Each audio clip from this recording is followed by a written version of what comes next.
Working with reviewers.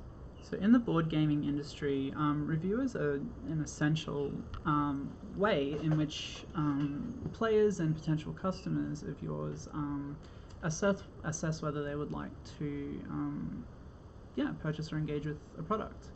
Unless you have a very large budget, it can be really hard to do a trailer for a game that adequately sums up what the experience is going to be like. So just like how with movies have movie trailers that people put out and will help promote the game, in terms of working with reviewers, they're essentially going to be discussing whether or not people should play your game.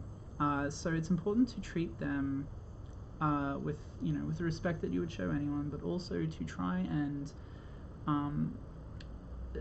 pay particular attention to three main things. So the first is whenever possible, like, get your game and product to them early, like as early as possible, so they can have time to put it into their schedule and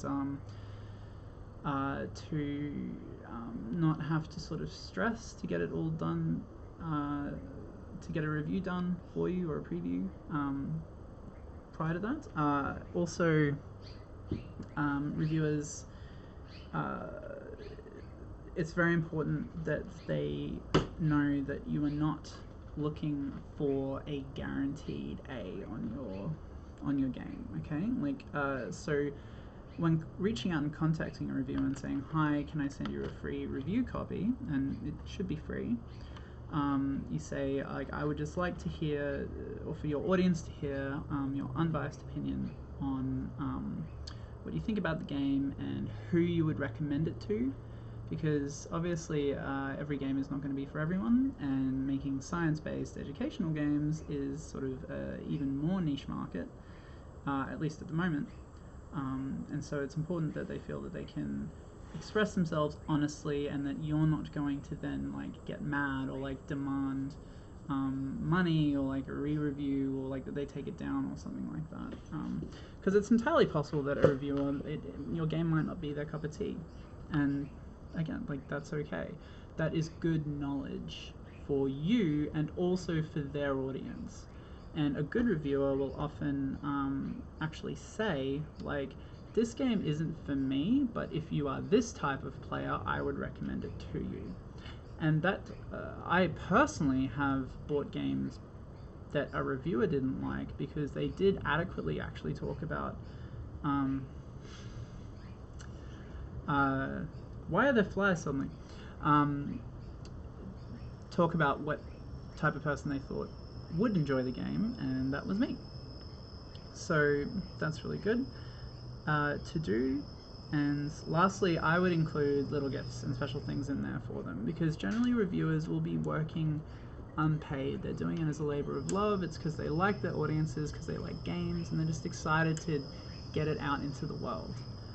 There are paid reviewers that you can have, but the rates will often start at about $1,000 or something for a particular post or video, and depending on your own budget, that might not be tenable.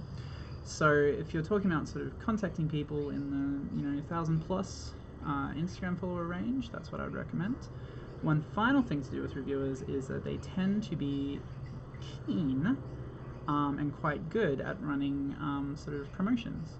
So doing giveaways and cross posts and things like that, because that's fun and it's engaging for the audience. And if you send them an additional copy, or if you sort of arrange it so that they can run the promotion, and you share audiences and get everyone to follow, and then check out the game and like certain posts and things like that,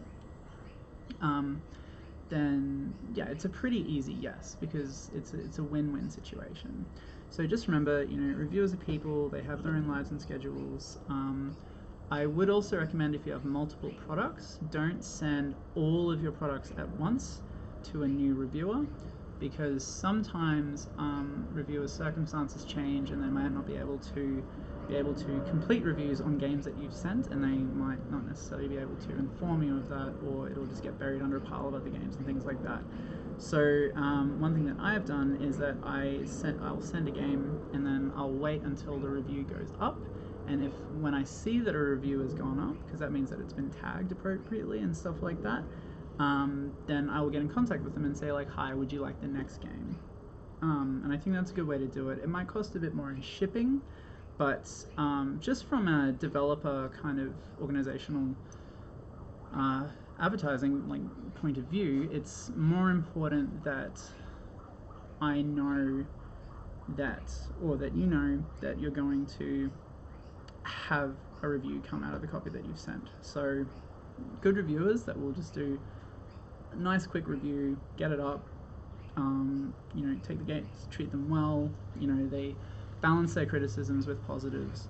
They're absolute gold, and you should definitely treat them as gold, because they, you know, if you can contact 1,000 people yourself, but you know, you're biased, like you made the thing and you're wanting to sell it.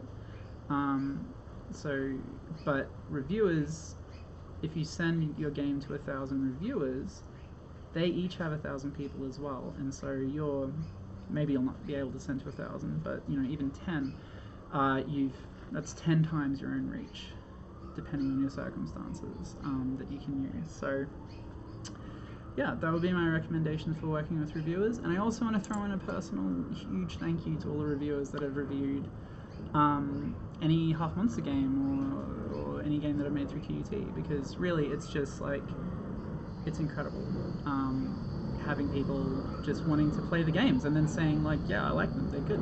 So yeah, thank you all very much. So again, any questions, feedback, suggestions, you know, please put them in the comments. And as ever, good luck.